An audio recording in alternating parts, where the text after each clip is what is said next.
Everyone, thank you for joining us today. I'm Sheila Malcolmson, British Columbia's Minister of Mental Health and Addictions.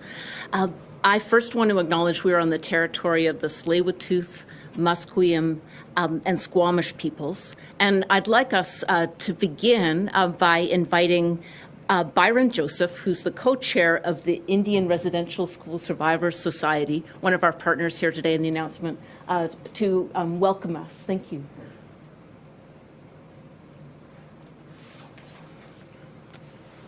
Siem Salquelum Queensna, Scohop Mashtamoch, Tanoyab the Sequel, the CIA, Tanoyab the Qualmoch, Chalmoch, and the Stalmoch.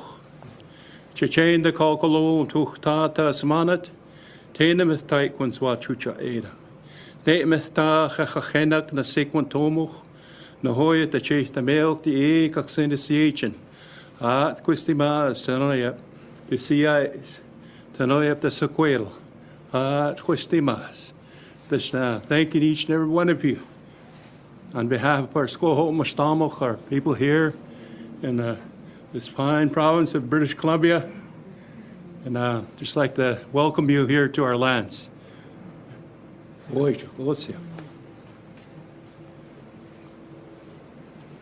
Thank you so much, Uncle. Very grateful to be here together with you. I'm also joined by my friend and colleague, Murray Rankin, the Minister of Indigenous Relations and Reconciliation, by Angela White, Executive Director of the Indian Residential School Survivors Society, along with Byron Joseph, co-chair, who you just met, and Colette Trudeau, Métis Nation BC, Senior Director for Administration, Women and Youth. Welcome all.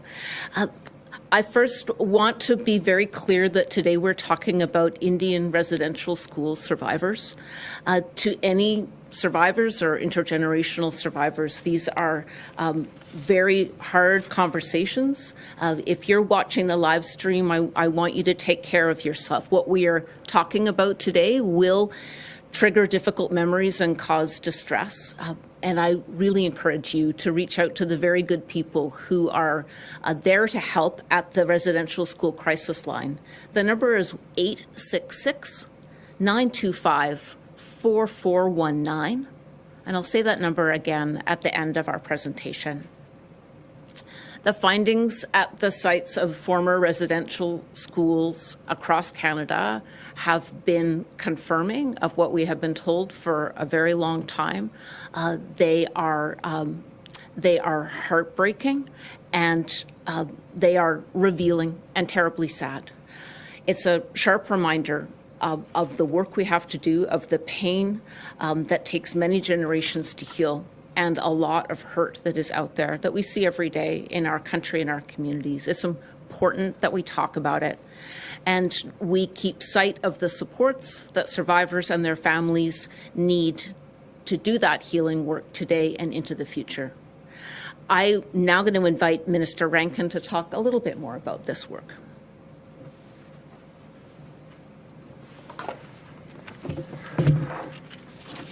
Thank you very much, Minister Malcolmson, and thank you, everyone. It's my honor to be here in Musqueam, Tsleil-Waututh, and Squamish territory today. I, too, would like to say thank you. Thank you to Angela White, thank you to Tyrone Joseph, and thank you, of course, to Colette Trudeau. They've been introduced earlier, and I'm hoping you'll hear from them in a moment. I want to thank everyone who joined us today virtually, and acknowledge the survivors, the intergenerational survivors and their families who continue to be impacted by the legacy of residential schools.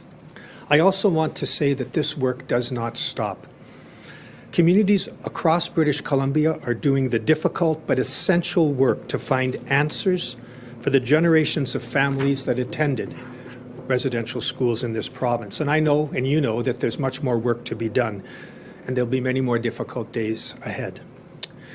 We often talk about the history of residential schools, but survivors and their families and communities know it's not history.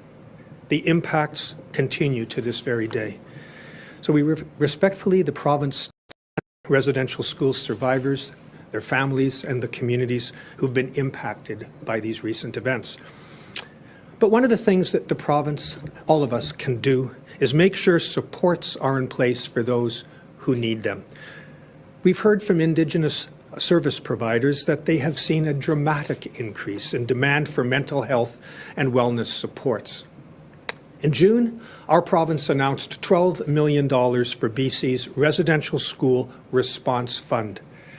And we've now allocated $1.5 million of that for Indigenous service providers to address the urgent needs for culturally safe and trauma-informed supports.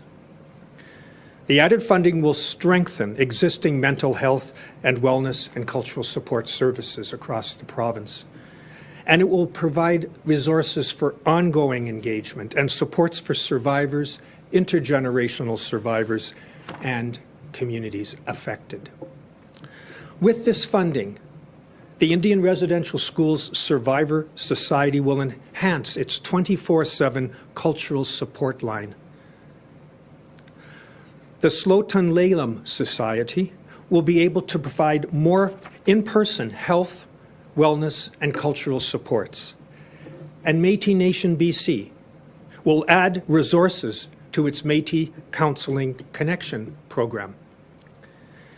It's so important for Indigenous people to have access to the supports that they can trust, supports that understand the impact of the residential school system.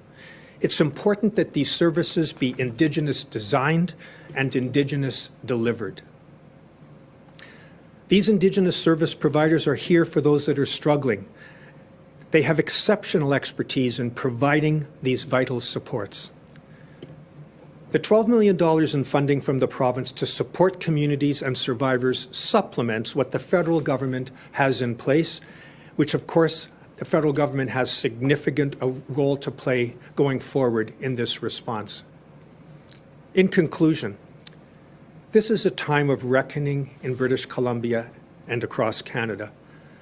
We must ensure, as a government, as a society, and as individual British Columbians, that we stand with Indigenous people and recognize the truth of our colonial system. This truth has long been known. It was well documented by the Truth and Reconciliation Commission. We will continue to put communities and survivors at the center of our response, to listen and to respond to what they need. We must ensure community survivors and intergenerational survivors are supported in this difficult period. We are approaching Orange Shirt Day on September the 30th. This is the day where, for the last number of years, we've acknowledged Canada's true history and have honored the strength and resilience of those that attended residential schools. The day when we say that every child matters. That is why we must take action and why we are taking action. Thank you. Je veux dire quelques mots en français aussi, s'il vous plaît. Aujourd'hui, on fait un annoncement pour une dépense de 1,5 million de dollars pour appuyer les organismes qui appuient les peuples autochtones, qui adressent leurs souffrances partout au Canada, mais surtout en Colombie-Britannique. On donne ces ressources pour appuyer ceux et celles qui travaillent fort, toujours, quotidiennement, pour appuyer les victimes des écoles résidentielles dans cette province. Et j'espère plus tard que je peux répondre aux questions posées. Thank you.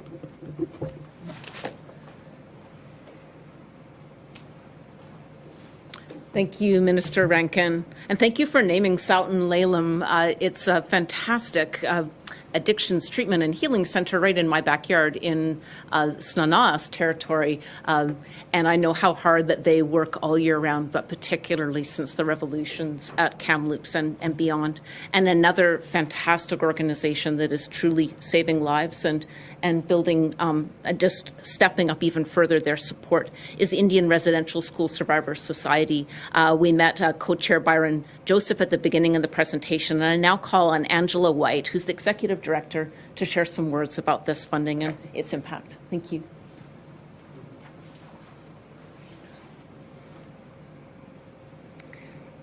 afternoon. Asiam Nisiaya Haitsepka Nishkwalo and Mastimos Nanemoch, Enthnapa Hakuma Tuk, Enthnapa Angela White. I first off want to say how gratuitous I am for the province in stepping up and taking a leadership role in ensuring the mental health needs of each and every one of our Indigenous people across this province is being taken into consideration. IRSSS has tirelessly gone through so many years over the past 20 years in ensuring that there is cultural safety and spaces for each person that extends a hand out when it comes to their own wellness journey. We support so many people along the way, and it will enhance so many different programs that we already have in force, such as the Missing and Murdered Indigenous Women and Girls, the Indian Day School, the Indian Day Scholar, the Two-Spirit LGBTQ community, as well as what Minister Rankin had said, the 24-hour crisis line. Some of the words that we have received from those that have partaken in that crisis line was they are happy to have a place where they feel safe, that they know that the person on the other end of the phone is Indigenous and that they understand where they're coming from and that they have the ability to extend even more assistance if required when it comes to the cultural safety. So on that note, I want to just say, Haitsepka.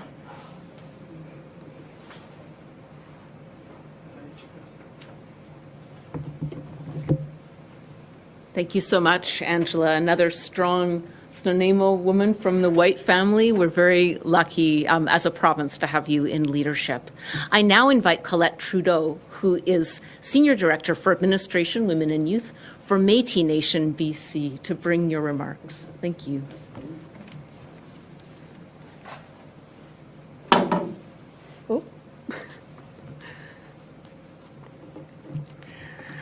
Tanse Dinishnakashun Colette Trudeau. Hello, my name is Colette Trudeau, and this is starting out with a bang. I was going to say my full title, but we've been through it, and it's a bit of a mouthful. But it gives me great pleasure to join you today. I come here on behalf of MNBC's acting president, Lisa Dawn Smith, and the entire MNBC cabinet. Our cabinet is in Saskatchewan right now for an important national Métis government meeting and sends their regrets. Thank you, Minister Rankin and Malcolmson, for having us. Thank you, Angela White and Byron Joseph, for sharing your words and for opening us up in a really good way. Thank you. I am very pleased to be here on a day where the province of BC is pledging a commitment to enhance Indigenous-led wellness supports for residential school survivors. With this much-needed funding, MNBC will reach out and identify Métis residential school survivors and their families and provide them with much-needed connection to community and address their immediate needs with a specific focus on their emotional and mental health. Our Métis survivors have had to process multiple traumatic discoveries of mass graves, and they are facing these painful announcements in a time of increased isolation due to the pandemic.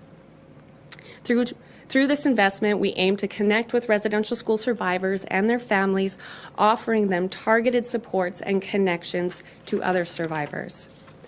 Increasing the public's knowledge and understanding of Métis residential school experience is an important outcome of this work. Many don't recognize that Métis people attended residential schools along with day and mission schools. In many cases, Métis children were transferred from school to boost their enrollment numbers. Some Métis families avoided residential school by pretending to be something they weren't.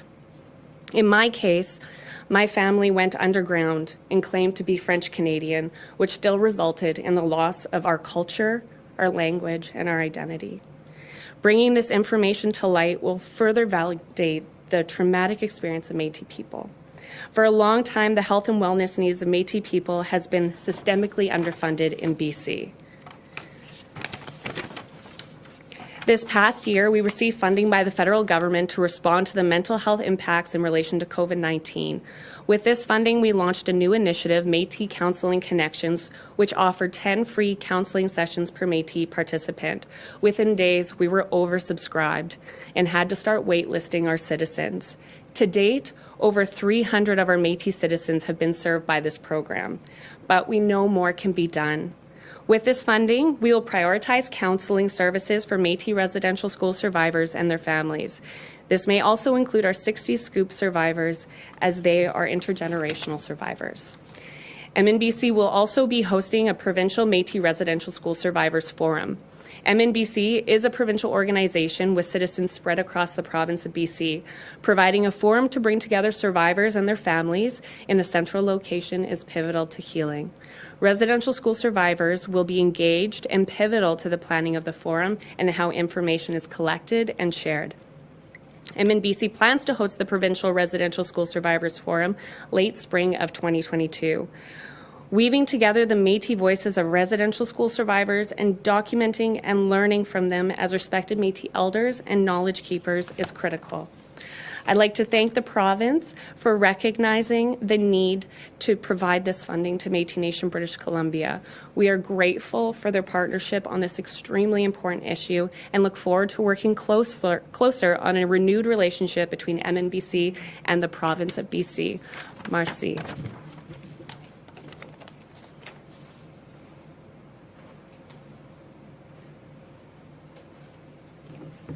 Thank you so much to Métis Nation BC for standing with the province in this work. It's a vital partnership, and we're grateful that you are stepping up in this most challenging time. This is a critical time, and what supports we are able to bring collectively to put in place today for wellness and community support will play a very important part in the healing that lies ahead. This is work that is investing in the future. We will keep listening. We will keep being guided by what Indigenous communities tell us is most important. And mental, emotional, and cultural supports for survivors, intergenerational survivors, and communities are vitally important right now. And our province and our government, led by the Premier, is very honored to do this vital work at this crucial time. Again, I'd like to pass on the number for the residential schools crisis line. If you need help, please do reach out. You have very warm-hearted and very talented and respectful people waiting to support you. The number is 866-925-4419. We now welcome questions from the media.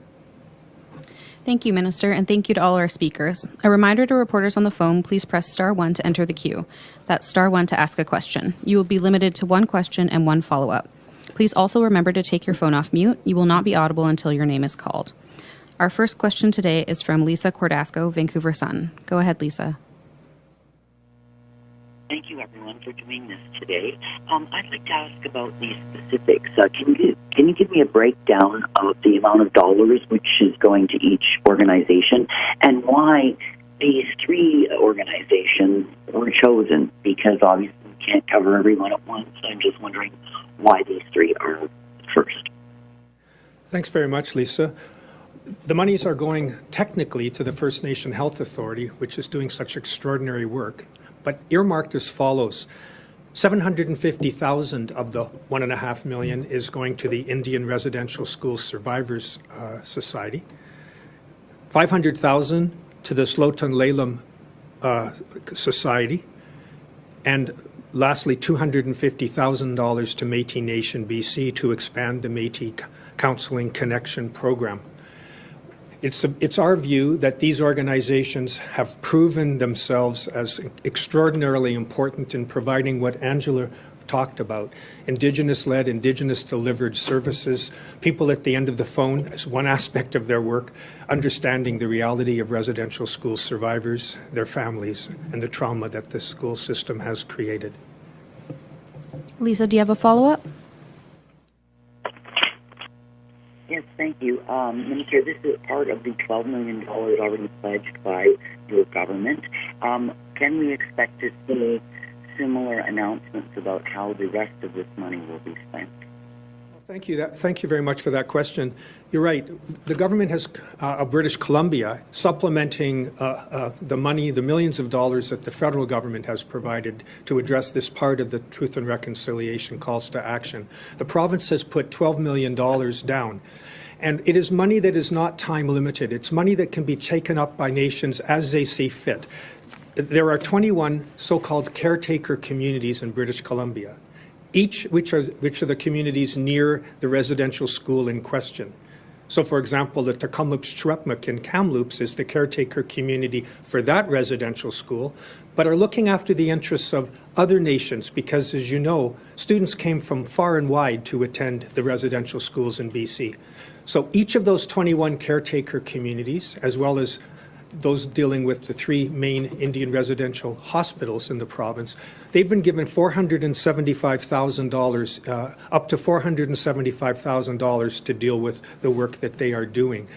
The point is that this $1.5 million that's earmarked today, as I've described, is part of that $12 million that has been allocated. Something like $2.85 million to date has been taken up, but as I stress, this money is available, the remaining funds, and will be taken up as caretaker communities consider it when they've come to the decision as to how they wish to spend it, and the province will be working with them going forward to that end. Our next question is from Marcella Bernardo, News 1130. Hi there. You kind of answered one of my questions about the breakdown, but if you could maybe elaborate, I'm not sure who can speak about this, but I heard Colette talking about how, people had to go underground and the traumatic experiences. So maybe somebody could break down again what specifically is being done to help people resolve that trauma. Like if you could give us an example of somebody calls the crisis line, what support is offered to them. Thanks very much, Michelle. I think it's appropriate that I give the mic over to one of my colleagues to answer that. Sure. So thank you for your question. What's really critical, and again, it goes back to Angela's comments, it's about having someone on the other line who's Indigenous, who understands their lived experience, has cultural competency associated with having these types of conversations and that empathy that comes with these conversations. So it's really about having someone who understands on the other side of the phone and can speak to and help people work through the traumas and have those difficult conversations and know that they're not alone. It's so often when I hear the story about people's families going underground, and again, my family is one of those families, and we look to our youth who are those who are really revitalizing our culture and our language. But it's working through those traumas and having appropriate supports so that in having those conversations, they're not further being they're not experiencing further trauma by having someone who doesn't truly understand. So I'll pass it over to Angela as well. Hi, thank you for the question. I think what you can expect when you do call is, one, they will ground you to make sure that you have that ability to not leave that conversation in a harmful way, or making sure that you know the avenues you need to take to ensure that you or anyone else has the support required. Part of what they also do is, if once they are grounded at our crisis line, if they require additional cultural support, we will then make sure that they are referred to the appropriate cultural person, and looking at after that discussion, matching them up with the right elder. And then that elder will take them through, whether it's in person now, that if they're doubly vaccinated, or on Zoom calls. A lot of our stuff has transitioned quite quickly to online counseling. And however, what we have found over the last 20 years is that cultural safety on the land, on the water, healing is what is most successful. Marcella, do you have a follow-up? Actually, I don't. Thank you very much. Our next question is from Elizabeth McSheffrey from Global. Hi there.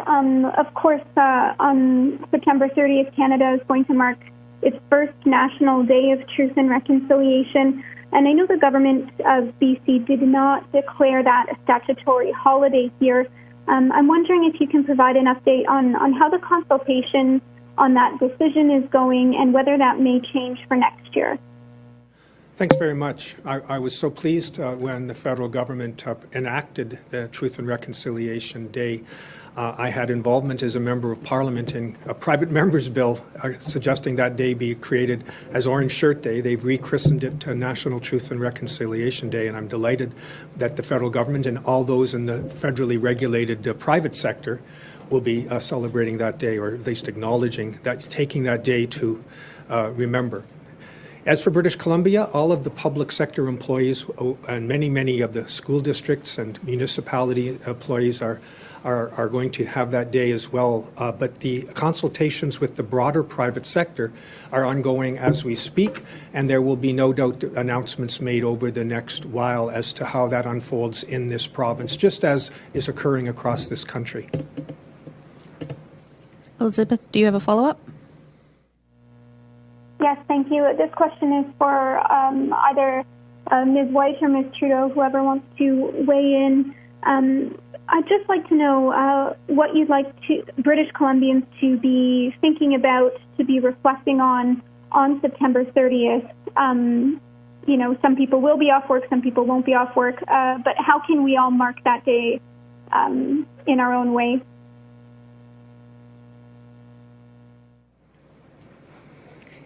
Thank you for that question. It's a really important question because as this, I never say discovery, as this has been unveiled, this truth, what other Canadians and British Columbians can do is really simply take pause, take notice, do your own education, do your own research, and if you can, reach out and try and talk to either an intergenerational survivor or a survivor from residential school, and be open to their story and listen and really try to figure out where they're coming from and believe what they're telling you.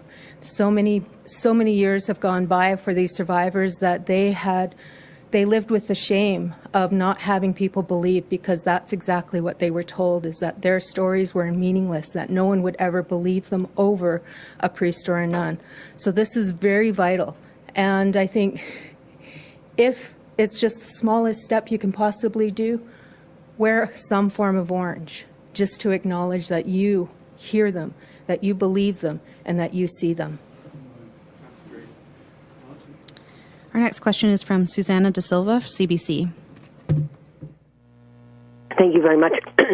Just wondering if perhaps Ms. White could speak to a bit about the demand that you've seen for your services since that revelation, as was mentioned. What the demand has been like for your services. Thank you again. Immediately after the 215 announcement, I will say that we enacted the crisis line on our own and trying to figure out how we're going to do this. And a good portion of, I say, the majority of the money that is provided is to ensure that this crisis line is up and running with the appropriate staff and qualified people to do so. What our numbers speak for themselves in that sense. Like I think it was 2 days after, for the next month and a half, our call line was averaging probably anywhere between the hours, and this is just based on the call log, between the working hours of 8:30 to 4:30, our call line was inundated with over 500 to 600 calls during those hours. That's not including the 4:30 to 8:30 during the night. When our crisis line workers were working at its peak, each person was averaging about 30 to 45 calls during the evening. It has now subsided, but it just goes to show the need, how necessary these places are, and I can't express enough for the province for stepping up to ensure that this line on its own can carry forward for the rest of this fiscal year. So I hope that answered your question. Susanna, do you have a follow-up?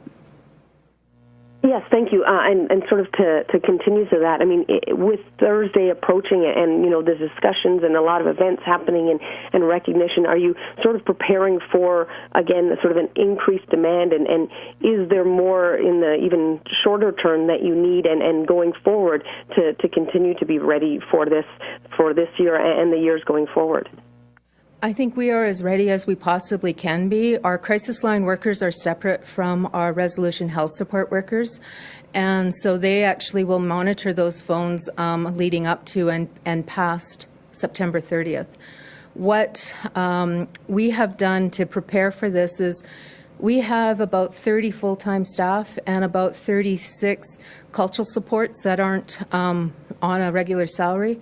And I will let you know, each and every single one of those people are assigned to various organizations, events, and supports that have been requested, not just in this province of British Columbia, but we also have many virtual supports that have been requested from Ontario.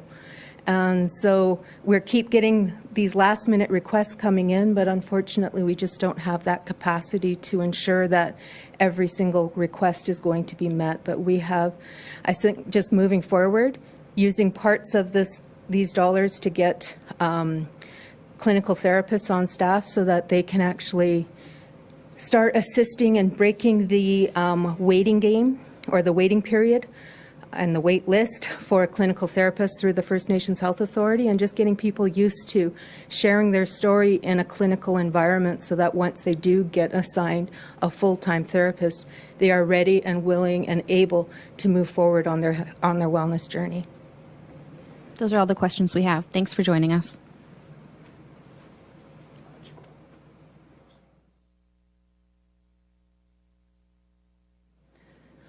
That concludes the press conference today. Thank you so much to Minister Rankin, to our Uncle Joseph for bringing the words forward, to Angela White and to Colette Trudeau for being with us, for giving such a strong picture of the imperative of the work that you're doing, how proud we are as a government to partner with you.